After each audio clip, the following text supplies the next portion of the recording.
Una rete importante che risponde a quella che poteva diventare un'emergenza per il Friuli Venezia Giulia, perché siamo per nostra fortuna cresciuti negli ultimi anni, ma avevamo una rete elettrica ormai obsoleta, quindi 50 chilometri per circa 115 monostelo, eliminiamo 400 vecchi tralicci, liberiamo 680 edifici e in più liberiamo 367 ettari del nostro territorio, circa 524 campi da calcio, di cui alcune anche in zone protette, quindi insomma è non solo una buona liberazione del territorio ma anche una restituzione.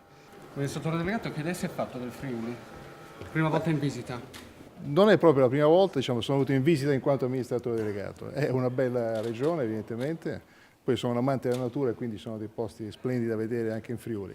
Credo che il dato che più mi ha colpito, analizzando poi in modo puntuale, è la crescita che ha avuto in questi anni in termini di consumi energetici.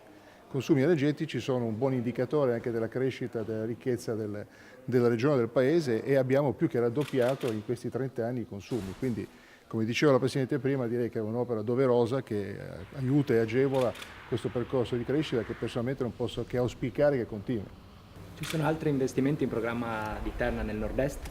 Sicuramente dobbiamo continuare a investire per realizzare le demolizioni e queste avranno un impatto anche importante su alcune realtà locali. Stiamo parlando di interventi già previsti che si materializzeranno entro l'estate prossima per 70 km di linea, quindi un progetto che nel suo complesso vale più di 110 milioni di euro e credo che abbia una buona ricaduta sui territori su cui passiamo.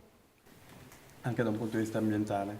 Dal punto di vista ambientale direi che molto è già stato detto, direi che è una notevole evoluzione, restituiamo ai cittadini molti ettari di terreno, 30 comuni vedranno linee eliminate che prima attraversavano i centri abitati, la nuova linea per il 98% è fuori dai centri abitati, quindi direi stiamo andando nella direzione giusta, sostenibile e fattibile.